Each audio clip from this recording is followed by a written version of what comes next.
Salam sejahtera dalam nama Tuhan kita, Yesus Kristus.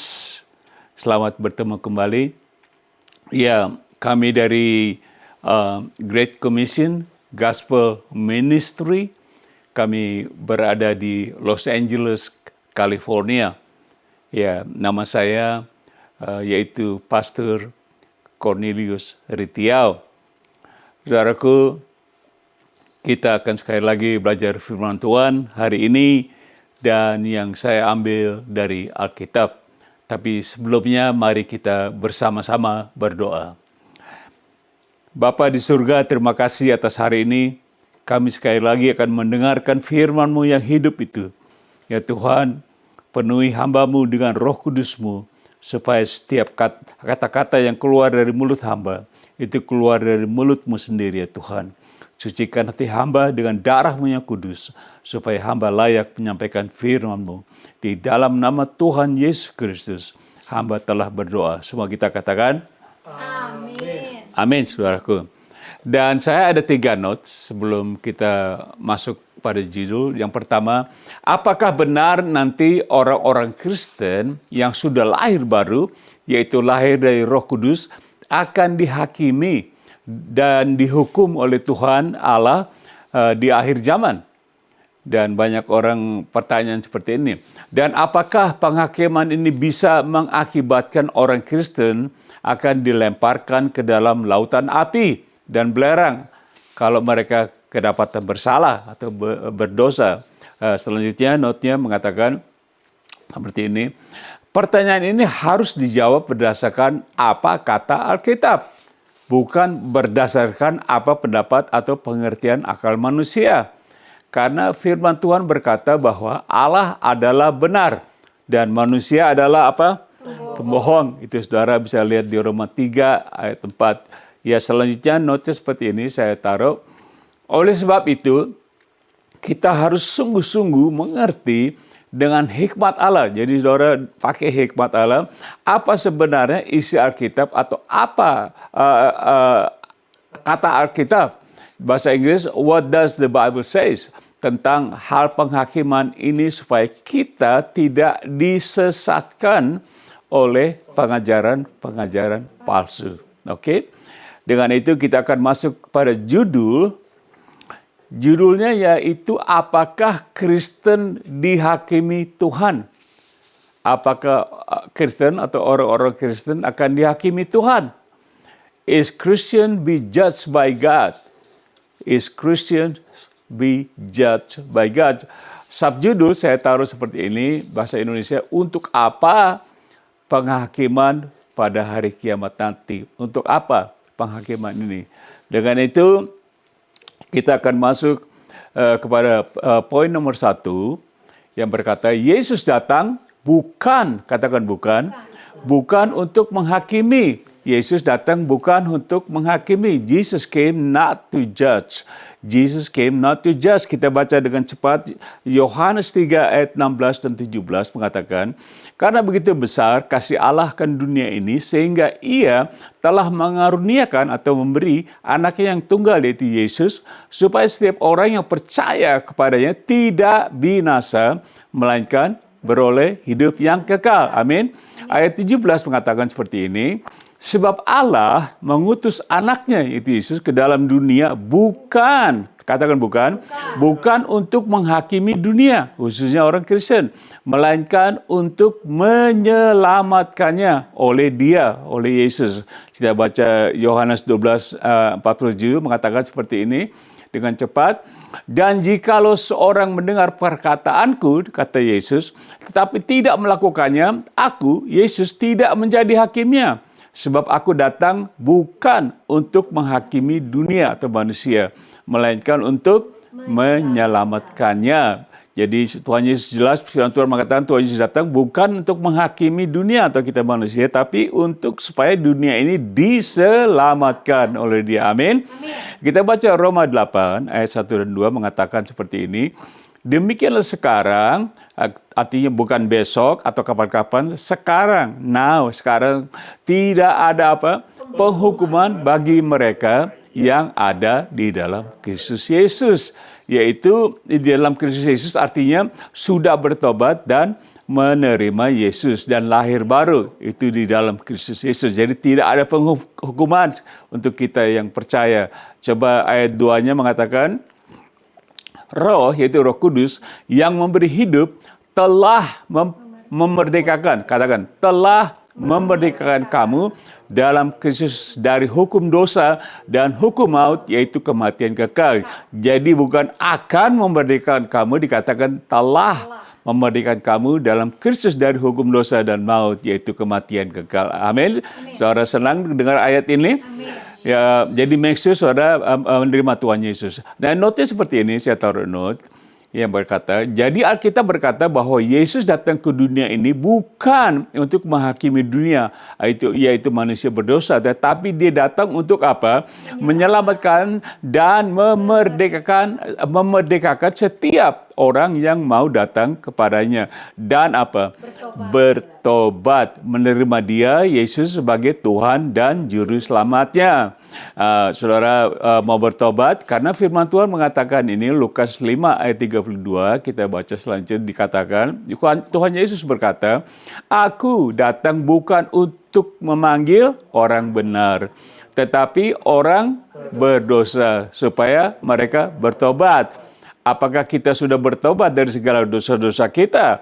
Karena memanggil orang berdosa, kita semua sudah berdosa. Anda dan saya, kita semua telah berdosa. Coba kita baca Roma 3 ayat 23 mengatakan seperti ini.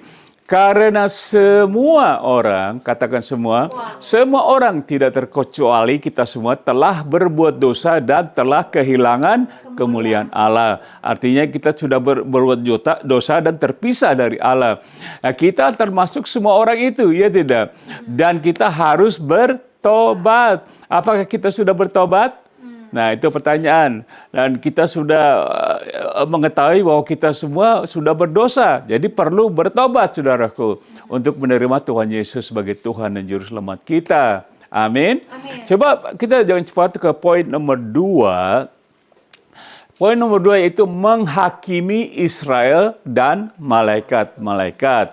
Menghakimi Israel, yaitu bangsa Israel, dan malaikat-malaikat. To judge Israel and angels, to judge Israel and angels. Coba kita lihat Matius 19 ayat 28 mengatakan seperti ini. Kata Yesus ini, Yesus berkata kepada mereka, Aku berkata kepadamu, sesungguhnya, kalau Tuhan Yesus sudah katakan sesungguhnya, berarti dia tidak bercanda, ya, tidak main-main. Sesungguhnya pada waktu penciptaan kembali, yaitu akhir zaman, apabila anak manusia itu Yesus bersemayam di tahta kemuliaannya, kami yang telah mengikut aku, yaitu siapa? Orang-orang Kristen, kita akan duduk juga di atas 12 tahta untuk menghakimi ke-12 apa? Suku Israel. Jadi Yesus yang berkata berarti tidak ada kebohongan, tidak ada pendustaan, oke? Jadi saudara dan saya, kita mengikut Yesus, kita bertobat, kita duduk bersama-sama di tahta untuk menghakimi ke-12 bangsa Israel. 1 Korintus 6 ayat 3a saja mengatakan seperti ini. Tidak tahukah kamu bahwa kita, yaitu orang Kristen, akan menghakimi malaikat-malaikat? Kita katakan apa? Amin. Ya sekarang kita tahu karena firman Tuhan. Paulus mengatakan, tidak tahukah kamu? Amin. Sekarang saya tahu bahwa kita ini, saudara dan saya, yang mengikut Tuhan Yesus, percaya Tuhan Yesus, kita ini akan menghakimi malaikat-malaikat. Saya tidak tahu malaikat yang bagaimana, pokoknya seluruh malaikat-malaikat, mungkin kebanyakan yang jahat ya, malaikat jahat termasuk setan barangkali ya. Kan setan malaikat ya, jadi kita hakimi dia. Nah, kita akan terus membaca Wahyu 19, 11-14 berkata seperti ini. Lalu aku, yaitu Yohanes, melihat sorga terbuka. Sesungguhnya ada seekor putih dan ia yang menunggangnya bernama Yang Setia dan Yang Benar. Ia apa? Menghakimi dan berperang dengan adil. Jadi dia menghakimi dan berperang dengan adil. Nah, kita lihat siapa dia ini, ayat 12. Mengatakan, dan matanya bagaikan nyala api, dan di atas kepalanya terdapat banyak mahkota, dan padanya ada tertulis suatu nama yang tidak diketahui seorang pun kecuali ia sendiri. Nah, kita mau tahu siapa orang ini. Coba baca ayat 13-nya, saudara. Dijawab, dan ia memakai jubah yang telah dicelup dalam darah, dan namanya ialah apa? Firman Tuhan. Nah, kita sekarang tahu siapa dia, yaitu Yesus. Saudara bisa baca di Yohanes 1 ayat 2, pada mulanya ada firman, dan firman itu adalah Allah sendiri, yaitu Yesus. Firman menjadi manusia. Ayat 14 mengatakan seperti ini, dikatakan, dan semua pasukan, ini dari sorga terbuka turun Tuhan Yesus dan diikuti dengan semua pasukan. Nah, pasukan ini bukan malaikat, saudaraku. Pasukan ini adalah orang-orang Kristen, bukan malaikat. Adalah orang-orang yang pengikut Tuhan Yesus yang sudah naik ke surga. Yang di surga mengikuti dia. Mereka menunggang kuda putih dan memakai lenan halus yang putih, bersih. Kalau saudara baca pasal 19 ayat 8-nya, dijelaskan siapa orang-orang yang berlenan halus, yaitu orang-orang kudus, yaitu manusia, bukan malaikat. Nah, ini kejadian ini, saudara perhatikan, ini setelah rapture. Artinya setelah kita diangkat naik ke surga. Jadi kita kan ke surga, kita turun. Jadi pasukan surgawi bersama Tuhan Yesus, kita akan turun. Tadi Yohanes katakan surga terbuka, kita turun. Coba kita baca ayat 19-20. Dan aku melihat binatang, itu antikristus itu, dan raja-raja di bumi serta tentara mereka telah berkumpul untuk melakukan peperangan melawan penunggang kuda itu. Siapa tadi? Yaitu Tuhan Yesus. Jadi semua binatang ini, antikristus dan raja-raja, sudah berkumpul mau melawan Tuhan Yesus. Dan tentaranya, siapa tentaranya? Kita orang Kristen. Jadi mau diserang juga, mau dilawan nih. Tapi ayat 20 katakan seperti ini. Maka tertangkaplah binatang, yaitu siapa? Antikristus itu, dan bersama-sama dengan dia nabi palsu yang telah mengadakan tanda-tanda di depan matanya. Dan dengan demikian ia menyesatkan mereka yang telah menerima tanda dari binatang itu. Tandanya apa? 666. Saudara mengerti siapa tuh 666? Dan yang telah menyembah patungnya, itu 20A, 20B-nya mengatakan ini. Keduanya, yaitu antikristus dan nabi palsu, dilemparkan hidup-hidup ke dalam lautan api yang menyala-nyala oleh belerang, yaitu api neraka. Jadi kita ada di situ, saudara. Kita tentara bersama Tuhan Yesus, kita bersama-sama melihat malaikat, apa kita semua menangkap binatang itu antikristus dan nabi palsu. Kita ada di situ, saudaraku. Kita turun dengan Tuhan. Kalau kita sudah naik surga, yaitu orang-orang percaya naik surga, kita turun, kita tangkap ini antikristus yang menyesatkan dunia dengan nabi palsu, dan kita buang ke mana, lempar hidup-hidup ke api neraka. Setan masih ada belum? Masih ada tidak? Setan masih ada belum? Ya, kita baca notnya seperti ini. Dikatakan, jadi kalau kita akan menghakimi ke-12 suku Israel dan malaikat-malaikat, lalu menangkap antikristus dan nabi palsu, dan melemparkan mereka ke lautan api neraka, bagaimana mungkin kita diadili Allah? Dan ada kemungkinan kita dibuang ke lautan api neraka, bagaimana mungkin? Tidak ada satu ayat Alkitab yang mendukung pengajaran itu. Jadi kalau ada orang mengajar bahwa kita juga akan diadili, dihakim, itu tidak ada, saudara, ayatnya. Hanya kita menangkap malaikat dan nabi palsu. Tapi nanti akan kita lihat pada akhirnya. Coba kita lihat poin nomor 3. Seperti ini. Hukuman yang terakhir. Hukuman yang terakhir. Last judgment. Last judgment. Nah, di sini kita akan jelaskan. Coba kita lihat Wahyu 20. Saudara baca pelan-pelan dengan saya. Lalu aku melihat suatu tahta putih yang besar. Nah, ini tahta Allah. Ini the judgment seat of God. Tahta Allah putih yang besar, dan dia yang duduk di atasnya. Dari hadapannya lenyaplah bumi dan langit, dan tidak diketemukan lagi tempatnya. Jadi bumi hilang dan langit hilang. Hilang. Nggak ada. Nanti ada bumi langit baru ya. Jadi, tapi tidak di sini pelajarannya. Nah, itu ayat 11. Coba kita baca ayat 12 dengan cepat. Dan aku melihat orang-orang mati, besar dan kecil, berdiri di depan tahta itu.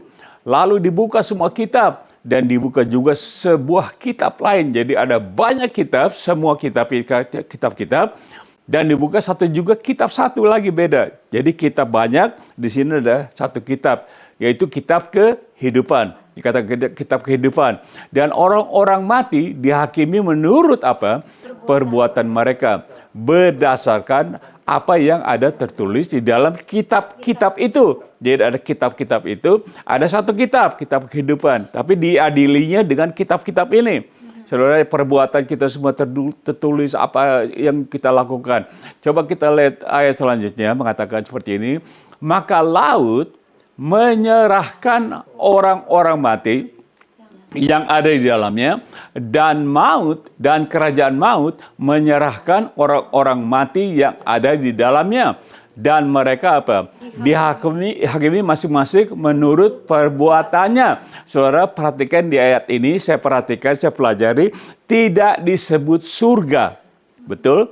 Disebut maka laut menyerahkan orang mati, maut dan kerajaan maut menyerahkan orang mati. Tidak disebut surga menyerahkan orang-orangnya. Amin? Kita sudah di surga. Tidak disebut kata-kata surga juga menyerahkan orang-orang yang untuk diadili. Tidak kan? Jadi tidak ada surga terbuka. Jadi saudara perhatikan baik-baik, laut dan maut dan kerajaan maut, ia menyerahkan orang-orang matinya, bukan surga. Amin. Supaya saudara jelas. 14 mengatakan seperti ini, ayat 14. Lalu maut dan kerajaan maut itu, jadi tidak ada kata-kata surga. Lalu maut dan kerajaan maut itu dilemparkan ke dalam lautan apa? Lautan api, yaitu neraka. Itulah kematian yang kedua, lautan api. Amin. Jadi kalau kita lahir satu kali, kita akan mati dua kali. Yaitu kita lahir satu kali secara badan, secara jasmani, kita akan mati dua kali. Matinya badan dan rohani. Mati badan dan mati rohani. Tapi kalau kita lahir dua kali, kita mati satu kali. Cuma mati badan kita. Amin. Tapi rohani kita hidup karena diselamatkan. Jadi make sure saudara lahir lagi, lahir baru. Born again. Saudara sekarang born again. Oke, jangan tunggu, nanti.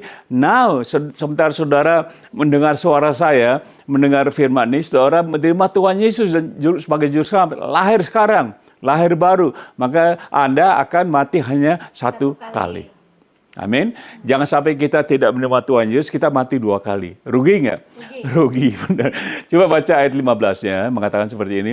Dan setiap orang, nih, kalau saudara tidak lahir baru, dan setiap orang yang tidak ditemukan nama tertulis di dalam kitab kehidupan itu. Ya, jadi kita diadili banyak kitab-kitab, ada kitab kehidupan. Jadi adili, Tuhan kan maha adil. Oh ini masuk, oh ini buang, ini begitu. Ke dalam satu kitab kehidupan.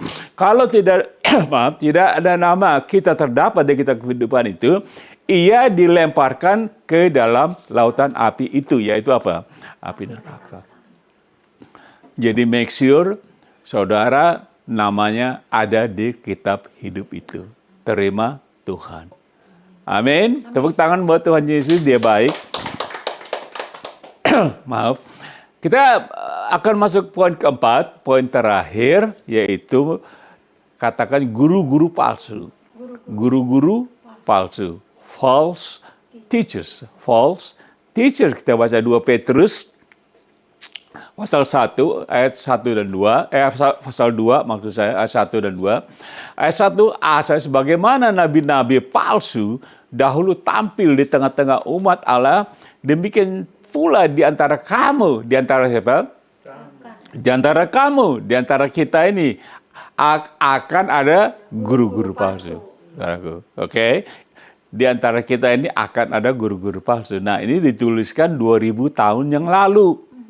Ayat ini oleh Petrus. Amin.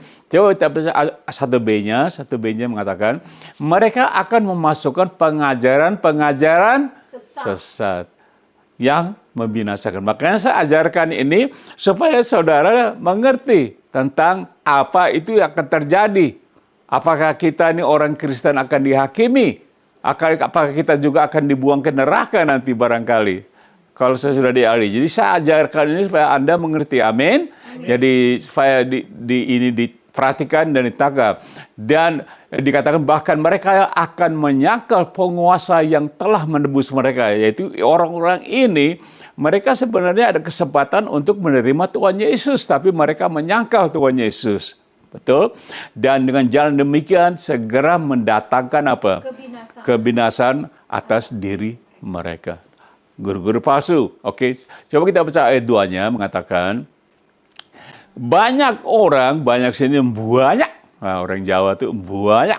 Jadi ada ribuan, ada jutaan, bisa billion. Orang akan mengikuti cara hidup mereka yang dikuasai apa? Hawa nafsu. Jadi guru-guru palsu ini mereka hidup dengan kekuatan daging. Dengan hawa nafsu, keserakan. Nafsu daging, nafsu keserakan, nafsu korupsi, dan segala nafsu. Segala nafsu hawa daging dilakukan oleh nabi palsu, dan banyak orang-orang senang. Orang-orang senang, oh iya gitu, kita ikutin aja yang ini, yang situ mah tuh nggak enak, nggak boleh gini, nggak boleh gitu ya. Saya nggak boleh gini, nggak boleh ngerokok, nggak boleh minum. Kalau ini bebas, saudara. Hidup guru palsu bebas, saudara. Jadi banyak orang akan hidup mengikuti mereka. Tapi dan karena mereka jalan kebenaran akan dihujat. Karena guru-guru palsu ini jalan kebenaran, siapa jalan kebenaran? Tuhan Yesus dihujat. Oh, nggak usah kamu ikut Tuhan Yesus, nanti begini ya, ya mendingan beginilah gitu, bebas gitu, liberal banget gitu ya. Jadi orang-orang senang gitu. Coba kita lihat note-nya, saya taruh seperti ini. Sejak 2000 tahun yang lalu, para guru-guru palsu telah berkeliaran ke seluruh dunia. Ini 2000 tahun yang lalu, saudara, sudah banyak. Dan untuk menyesatkan jalan kebenaran, yaitu jalan Tuhan Yesus. Dan bukan hanya 1-2 orang saja mereka. Tetapi ada bilionan guru-guru palsu. Ini saat ini ada billion, saudara. Di mana-mana seluruh dunia ada mereka, guru-guru palsu ini. Coba kita baca Kisah Para Rasul ayat 29 sampai 30. Aku, yaitu Paulus saat dia di Efesus, tahu bahwa sesudah aku pergi, serigala-serigala, siapa serigala? Yaitu berbulu domba khususnya ya. Tuhan Yesus katakan, mereka ini serigala berbulu domba ya. Serigala yang ganas akan masuk kemana?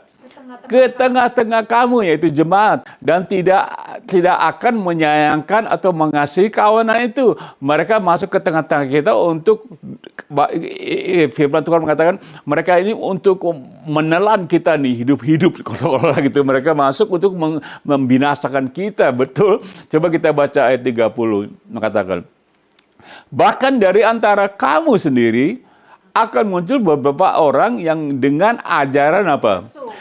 Palsu. Mereka berusaha menarik murid-murid dari jalan yang benar dan supaya mengikut mereka. Jadi saudara jangan kaget. Ini 2000 tahun yang lalu ditulis. Sekarang ini banyak lebih palsu akan masuk di dalam gereja kita. Mereka masuk dan begitu, maksud itu apa? Untuk berusaha, katakan berusaha. Mereka berusaha sekali dengan sekuat tenaga mereka, pengetahuan, berusaha untuk menarik murid-murid. Siapa murid-murid? Orang Kristen. Ya itu kita dari jalan yang benar dan supaya mengikuti mereka. Ya, terserah Anda mau ikut guru-guru palsu, nabi-nabi palsu, atau mau ikut Tuhan Yesus jalan kebenaran. Anda pilih sendiri, amin. Terserah Anda. Saya hanya mengajarkan, saya tidak menghukum. Saya mengajarkan inilah firman Tuhan untuk masa depan kita tahu bahwa siapa dan apa, bagaimana penghakiman itu. Coba kita baca 2 Korintus 11 ayat 13 sampai 15. Katakan ayat 13, sebab orang-orang itu adalah rasul-rasul palsu. Tadi guru-guru palsu, mereka rasul palsu. Pekerja curang. Tadi katakan mereka korupsi, mereka inilah segala macam lah. Orang-orang manusia yang durhaka lah begitu. Mereka melakukan hal yang tidak sesuai dengan firman Tuhan. Jadi orang suka, orang seneng, orang ikutin. Wah, ngapain tuh ke gereja? Oh, dikit-dikit gereja. Ngapain berdoa? Maka ngapain begini boleh ini nggak boleh ini nggak bebas. Nah, karena jadinya milihnya yang beginian, betul? Mereka mau bebas, mau main curang semuanya. Main curang tuh udah biasa. Tapi guru-guru ini mereka menyamar. Mereka datang, mereka menyamar sebagai rasul-rasul siapa?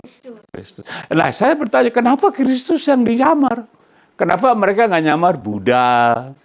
Kenapa mereka nggak nyamar Konghucu? Kenapa mereka tidak menyamar Muhammad gitu? Kenapa mereka tidak menyamar siapa itu yang dari ya, mereka tidak menyamar orang lain, tapi kenapa yang dinyamar Tuhan Yesus disamar? Berarti Tuhan Yesus yang paling benar. Dan dia yang disamar oleh setan pun nyamar Tuhan Yesus. Coba kita baca 14-nya. Dikatakan, hal itu tidak usah mengherankan. Sebab iblis pun apa tadi saya katakan? Iblis pun apa? Menyamar sebagai malaikat terang. Ini mereka semua palsu, mereka menyamar semua. Tapi serupa, tapi tidak sama.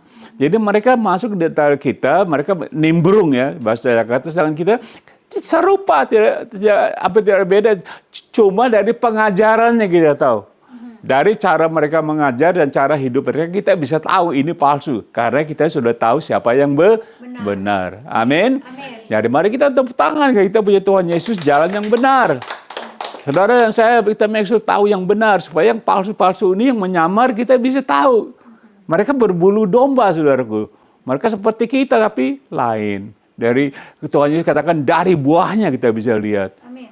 Nggak bisa pohon rambutan membuahkan pohon jambu. Gitu ya. Buah ini membuahkan. Tidak, dari buahnya kita bisa lihat. Mereka itu siapa. Betul? Ayat 15 kita baca. Jadi bukanlah suatu hal yang ganjil jika pelayan-pelayannya atau pelayan-pelayan iblis tadi menyamar sebagai pelayan-pelayan kebenaran. Saya katakan tadi, kesudahan mereka akan setimpal dengan perbuatan mereka. Ingat, kita diadili sesuai dengan perbuatan. Tadi kita sudah baca. Kalau saudara mau ikut mereka silakan. Tapi saudara dan saya ada pilihan. Ikut Tuhan Yesus yang benar di akhir zaman ini. Amin. Coba kita baca Kolose 2 ayat 8. Kolose 2 ayat 8 mengatakan hati-hatilah. Inilah makanya saya ajarkan. Paulus katakan apa? Hati-hatilah supaya apa? Supaya jangan ada yang apa? Menawan atau menyesatkan kamu dengan apa? Filsafatnya yang kosong, yang palsu, menurut ajaran turun-temurun dan roh-roh dunia. Tadi roh-roh itu setan-setan, tetapi tidak menurut Kristus. Hati-hatilah, saudaraku. Amin. Jadi sejarah ini hanya menghibau, saudara, bahwa firman Tuhan mengatakan di akhir zaman ini kita harus berhati-hati. Kita nggak bisa bedain kadang-kadang mereka menyamar dan kita bisa terkena omongan mereka yang muluk-muluk begitu. Coba baca notnya, saya taruh seperti ini. Notnya mengatakan, Alkitab mengajarkan kalau sudah ada guru-guru dan pengajar-pengajar palsu yang sangat menyesatkan sejak kapan? 2000 tahun yang lalu. Jadi apalagi di hari-hari terakhir ini. Dan mereka sudah berkeliaran kemana-mana. Di tetangga saudara, bahkan sudah masuk ke dalam gereja-gereja Kristus. Jadi sudah di tetangga kita di mana-mana, di kampung kita, di kota, di mana, bahkan masuk ke gereja. Menyamar sebagai domba. Tapi mereka serigala orang-orang ini. Hati-hati. Coba note next saya taruh seperti ini. Kita harus berwaspada terhadap guru-guru palsu ini. Karena mereka akan datang pada kita dengan perkataan-perkataan yang muluk. Seperti saya kata tadi, mengajar bahwa kita, dengar, mereka mengajar bahwa kita pengikut-pengikut Kristus Yesus akan apa? Dihakimi pada akhir zaman. Betul tidak? Tidak. Justru kita bersama Yesus akan apa? Menghakimi mereka. Kita belajar hari ini, kita yang hakim mereka. Tapi guru-guru palsu, orang-orang yang tidak bertanggung jawab mengajarkan bahwa kita akan dihakimi masuk neraka. Tetapi sebaliknya kita yang menghakimi mereka karena kita sudah masuk surga. Amin. Tadi saudara sudah belajar. Amin. Senang nggak sudah masuk surga? Amin. Notice tahu lagi seperti ini. By the way, kita akan diuji pada akhir zaman. Orang Kristen nih. Tetapi bukan iman kita yang diuji. Karena kita tidak akan pakai iman lagi di surga. Betul? Kan iman itu menandakan kita lihat Tuhan dengan iman. Tapi di surga tidak perlu iman lagi. Kata kita ketemu dengan Tuhan Yesus. Amin. Jadi nggak diuji lagi imannya. Yang diuji adalah perbuatan kita. Diuji, bukan dihakimi. 1 Korintus 3:13. Untuk mendapat apa? upah atau mahkota. Nanti ada pengujian, kita diuji siapa di kamu dapat mahkota, ada yang dapat mahkota kehidupan, mahkota ini segala macam. Tuhan Yesus katakan, berbahagialah kamu jika kamu siksa, dianiaya, ya kamu akan mendapat upah nanti. Sukacita bergembira kamu akan mendapat upah yang besar di sorga. Nah ini saatnya kita dikasih upah, kita diuji. Tapi kita tidak dihakimi untuk masuk neraka. Nah, saudara harus mengerti ini. Kita sudah masuk surga. Kita akan masuk, kita diuji sekali lagi. Oke. Nah, Wahyu 19 ayat 7 tuh saudara bisa baca di rumah sendiri. Nah, akhirnya saya akan mengakhiri firman Tuhan hari ini waktu saya selesai. Itu aplikasi. Next, aplikasi yang begini. Satu, kita baru saja belajar A, Yesus datang bukan untuk menghakimi. B, menghakimi Israel dan malaikat-malaikat. Kita akan menghakimi orang-orang ini dan malaikat. Dan C, hukuman terakhir. D, guru-guru palsu. Betul? Coba terus selanjutnya nomor 2. Menurut Alkitab, semua orang yang telah menerima Tuhan Yesus sebagai Tuhan dan Juru Selamat, mereka apa? Pasti tidak ada penghukuman lagi bagi mereka, yaitu hukum dosa dan maut. Yesus telah mati di kayu salib untuk menghapus segala dosa-dosa mereka. Amin. Dihapus, boom, hilang. Kayak saudara punya penghapusan di Bapak tulis, dihapus semua kapal, hilang sama sekali. Amin. Coba kita lihat selanjutnya berkasih. Ingat, keselamatan adalah pilihan kita. Mau masuk surga adalah pilihan kita, bukan pilihan Allah. Karena Dia telah memberikan anaknya yang tunggal. Terserah kita mau terima atau tidak, terima Tuhan Yesus. Dan itu adalah keputusan kita masing-masing. Amin. Saudara masuk surga bukan pilihan Tuhan, pilihan kita masing-masing. Jelas? Karena diberikan anak tunggal, Tuhan Yesus kita mau menerima dia atau tidak. Amin. Dan saya akan kata-kata penutup, yaitu kata penutup ini, saya sudah selesai.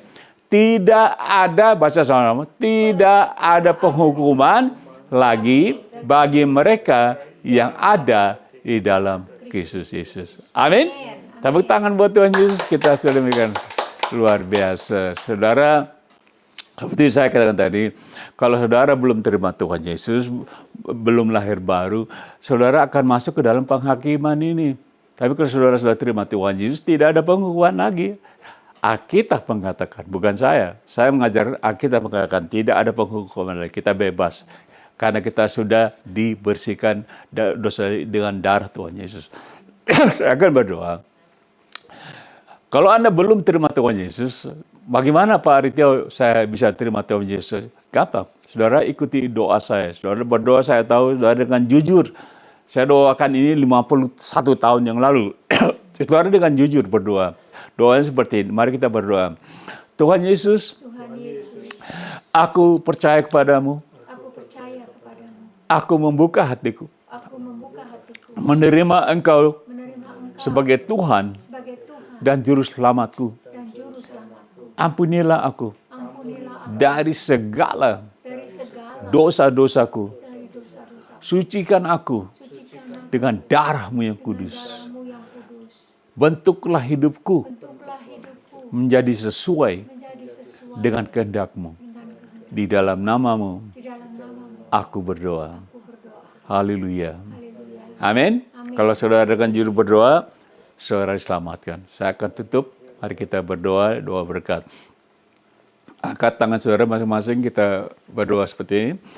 Kiranya kasih Bapa, kasih agape, kasih yang kekal, dan seluruh anugerah di dalam Tuhan Yesus, Tuhan dan Juru Selamat kita, dan persekutuan di dalam Roh Kudus memberikan kekuatan kepada kita dalam pelayanan kita sehari-hari sampai Tuhan Yesus datang kembali. Kiranya Roh Kudus selalu menyertai kita.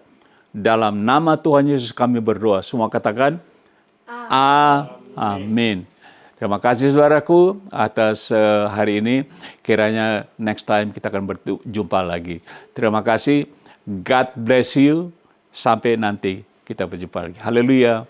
Amin.